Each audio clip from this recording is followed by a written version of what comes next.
Um dos principais pontos da polêmica entre Brentano e Wundt se dá exatamente em torno do método de Wundt, né? Wundt desenvolveu um método no qual ele treinava sujeitos, né, para tentarem, para a sua experiência, em geral em experimentos de psicologia psicofísica, né, e relatarem a sua experiência. Quer dizer, os sujeitos usavam um tipo de atenção focada para o que seria a sua interioridade, né, e relatariam os resultados de experimentos psicofísicos. Isso caracteriza a introspecção de Wundt. A introspecção passa a ser um método fundamental na psicologia experimental de Wundt, né? Pelo que nós vimos com relação ao empirismo fenomenológico do Brentano, né, não é possível, em termos de consciência, o sujeito, ou no caso o ator, né, se cindir entre sujeito e objeto.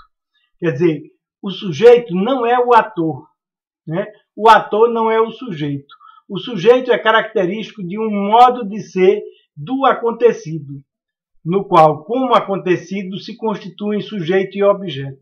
O modo fenomenológico existencial de ser, compreensivo e implicativo, né, é o modo de ser da ação, né, na qual o ator tem uma vivência na medida em que a possibilidade é fenomenológica, quer dizer, a possibilidade se constitui como consciência, mas não se constitui como consciência numa relação sujeito e objeto, né? Se constitui como consciência do ator, como ação, como que o Brentano chamava de percepção interior, né?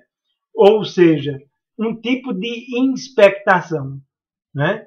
No modo acontecido de ser, né?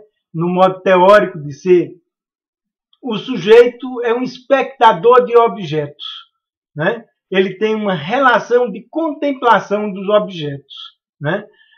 No modo de ser da ação, o ator não pode ser consciência e sujeito da consciência, né? Ele está unificado na ação, na consciência da ação, que é a consciência pré-reflexiva, que é a consciência fenomenológica, que é a inspectação, né? Que é o que nós chamamos de vivência.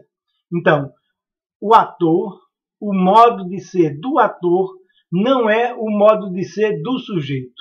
O modo de ser do ator é o modo de ser da ação e do acontecer, que é vivência fenomenológico-existencial e dialógica, compreensiva e implicativa. O sujeito se dá no modo de ser do acontecido, né? E ele é um sujeito que contempla objetos. No modo de ser do acontecido, nós estamos cindidos nessa dicotomia sujeito e objeto. E a consciência do sujeito é a consciência do espectador que contempla objetos. A consciência do ator é uma consciência unificada, como o que Brentano chamava de percepção interior, na verdade, inspectação, né? Que não se dá numa dicotomia sujeito e objeto, porque esse modo de ser do ator não é o modo de ser acontecido, no qual se constituem sujeito e objeto. O ator é uma vivência de consciência fenomenológica, existencial e dialógica, compreensiva e implicativa, que não está na dicotomia sujeito e objeto e que se dá como vivência fenomenológica, vivência gestaltificativa.